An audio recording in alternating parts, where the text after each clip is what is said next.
पिछले लेसन में हमने बात कर चुके हैं रिफ्लेक्सिव रिलेशन के बारे में, जहाँ पे हमने देखा था कि रिफ्लेक्सिव रिलेशन को पहचानने का या चेक करने का सिंपल सा तरीका क्या है कि हमें खुद से रिलेशन देखना है सेट के हर एक एलिमेंट्स का। अगर वो प्रेजेंट है तो हमारी रिलेशन रिफ्लेक्सिव होगी।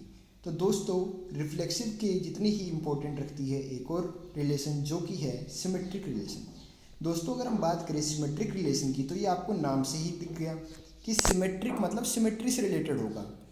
ठीक, तो दोस्तों आइए देखते हैं इस रिलेशन को और इसके कुछ एग्जांपल सॉल्व करते हैं ताकि आप लोगों को ये कॉन्सेप्ट ज़्यादा आसानी से समझ में आ जाए। तो दोस्तों, अब अगर हम बात करें इस रिलेशन की तो उसको अगर सिंपल वर्ड्स में कहूँ तो इसका ये है कि ये कहता है रिलेशन का कि अगर किसी सेट ए में अगर ए बी से रिलेटेड है तो बी ए से रिलेट होना चाहिए, तभी जाके इक्वेशन सिमेट्रिक होगा। अगर आप इसकी लैंग्वेज वाली फॉर्म देखना चाहें तो वो ये है कि if R is a relation define from A to A such that small A comma small B belongs to R implies B comma A. तो सिमेट्रिक का अगर मैं बता रहा हूँ ना आपको आसान शब्दों में ये है कि अगर ए का बी से रिलेशन प्रेजेंट है तो बी का ए से रिलेशन प्रेजेंट होना चाहिए, तभी जाके इक्वेशन सिमेट्रिक होगा। ठीक, ये होगा सिमेट्रिक रिलेशन। इसको समझना हम एग्जाम्पल के जरिए समझेंगे इसको। आइए तो दोस्तों, अगर हम यहाँ पे बात करें इस रिलेशन की तो इस रिलेशन को हम देख सकते हैं कि यहाँ पे अगर हम बात करें इस एग्जाम्पल की तो देखो दोस्तों, हमारे पास यहाँ पे है एक एग्जाम्पल में क्या है कि हमारे पास एक रिलेशन है आर जो कि डिफाइन है एल से एल पे। एल क्या है यहाँ पे? पेयर ऑफ स्ट्रेट लाइन्स है, सेम प्लेन के अंदर है। ठीक, तो ये रिलेशन क्या हमारे पास कि अगर L1 रिलेटेड टू L2 है, अगर L1 रिलेटेड टू L2 है तो इसका मतलब क्या है? L1 is perpendicular to L2। तो इस रिलेशन को चेक करने के लिए हमें अगर सिमेट्रिक चेक करना है तो हम क्या देखेंगे कि L1 रिलेटेड टू L2 है तो L2 रिलेटेड टू L1 आ रहा है कि नहीं आ रहा। तो हमने देखा कि late L1 L2 belongs to L, क्योंकि यही था ना कि इसमें पेयर ऑफ स्ट्रेट लाइन्स वाले इसी में डिफाइन करनी थी। तो हमने किया क्या, let L1 L2 belongs to L such that L1 is perpendicular to L2। तो दोस्तों, अब अगर एक लाइन दूसरी लाइन अगर दो लाइन आपस में परपेंडिकुलर है तो मान लीजिए एक लाइन है ए बी, दूसरी लाइन है बी सी। अगर दोस्तों ए बी बी सी के परपेंडिकुलर है तो बी सी भी तो ए बी के परपेंडिकुलर ही होगी ना, 90 डिग्री पे ही तो होगी।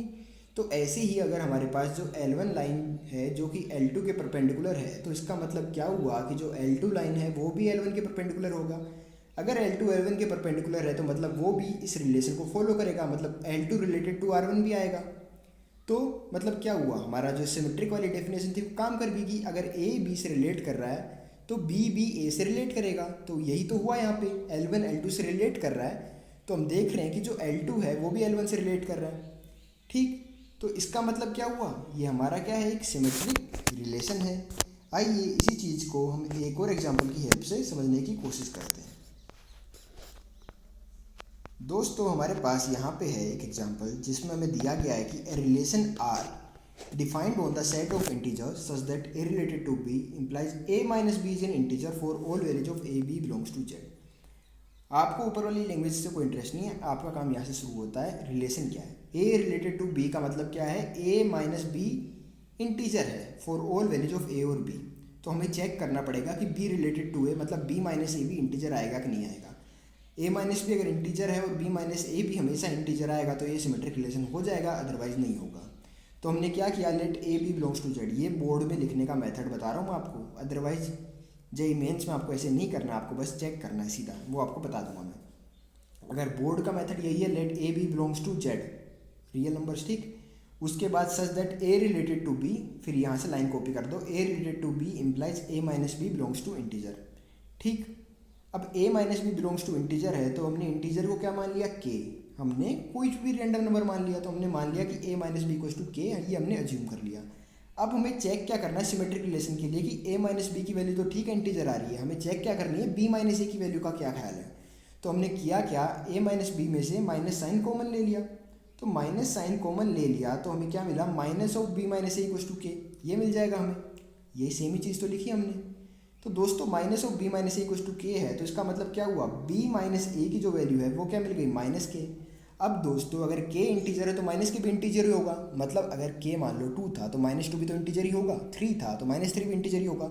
तो मतलब जो b माइनस ए है वो भी इंटीजर ही आ रहा है। अगर a माइनस बी इंटीजर है तो b माइनस ए भी इंटीजर ही आ रहा है। तो इसका मतलब क्या हुआ, जो हमारा रिलेशन है वो क्या हो गया, सिमेट्रिक रिलेशन हो गया। तो बोर्ड में लिखने का ये प्रॉपर मेथड है, अदरवाइज आप लोग देख सकते हो कि a माइनस बी इंटीजर है तो b माइनस ए इंटीजर आएगा कि नहीं आएगा, ये आप लोग देख सकते हो सिंपली। ये सब आपको लिखने की ज़रूरत नहीं, आप यहाँ पे यही शाम यहाँ से बस इतना से करके आप ख़त्म कर सकते हो आंसर को। पर बोर्ड में आपको पूरा लिखना पड़ेगा ऐसे तरीके से कि let A belongs to this, फलाना दिखाना, ये सब चीज़ें आपको बोर्ड के लिए लिखनी ही पड़ेंगी, तभी आपको जाके बोर्ड में नंबर मिलेंगे।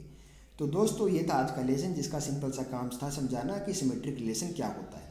तो जो आपको समझना ये था कि ए का जो बी से रिलेशन है वो बी का ए से भी होना चाहिए, तभी जाके कोई रिलेशन सिमेट्रिक रिलेशन होगा। तो दोस्तों ये था आज का लेसन जिसमें हमने बात की सिमेट्रिक रिलेशन की। तो मैं उम्मीद करता हूँ कि आपको ये लेसन समझ में आ गया होगा। अगर आपके लिए ये लेसन हेल्पफुल साबित हुआ है तो आप इस वीडियो को लाइक कर सकते हैं, और अगर आप हमारे चैनल पर नए हैं तो आप हमारे चैनल को सब्सक्राइब कर सकते हैं, ताकि आने वाले लेसन्स की अपडेट आपको मिलती रहे। Thank you friends.